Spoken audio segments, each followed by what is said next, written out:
జనాభా అనుకోవడం ఏంటంటే సార్, వాస్తవంగా అయితే నేను తిరుగుతూ ఉంటాను ఆటోలో, ప్రతి చోట తిరుగుతూ ఉంటాను, ప్రతి ఆటో.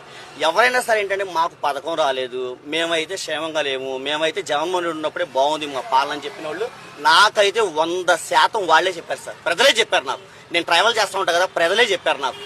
ఒక్కళ్ళు కూడా మేము జగన్మోహన్ రెడ్డికి ఓటు వేయలేదని కూడా ఎవరు నాకు చెప్పలేదు ఇప్పటిదాకా. నాకు కూటమి ప్రభుత్వం మంచి ప్రభుత్వం అని చెప్తున్నారే. మంచి ప్రభుత్వం మన అదే సార్ నేను ఇచ్చింది. ఇప్పుడు నేను అదే అన్నా సార్, కూటమి ప్రభుత్వం మంచి ప్రభుత్వం వాళ్ళే స్టిక్కర్ ఇస్తున్నారు, సూపర్. మరి ఇంకోటి ఏంటంటే 1 year పాలన అని బోర్డులు కూడా పెట్టున్నారు, సూపర్, బాగుంది. అంటే నాకు ఇందులో ప్రశ్న ఏంటంటే, మా అబ్బాయిని ఎగ్జామ్ పంపించాను సార్. నేను ఎగ్జామ్ రాశాడు స్కూల్లో, మార్కులు కూడా ఆయన వేసుకున్నాడు. టీచర్ దగ్గరికి పంపించాడు, వెళ్ళింది. టీచర్ తిట్టుద్ది, ఎందుకని? ఇది నీ పని కాదు, ఇది మా పని, మేము పైకి పంపించాలి, వాళ్ళు మార్కులు వేయాలి, నువ్వెందుకు వేసావని చెప్పి తిట్టుద్ది మా వాడిని. మరి అదే కదా సార్, మరి ప్రజలు మంచి ప్రభుత్వం అనేది మేము మార్కులు వేయాలి, మంచి పరిపాలన అనేది మేము చూడాలి. వాళ్ళు ఎలా వేసుకున్నారు సార్ మార్కులు? అది తప్పు కదా సార్, అది కరెక్ట్ కాదు. అది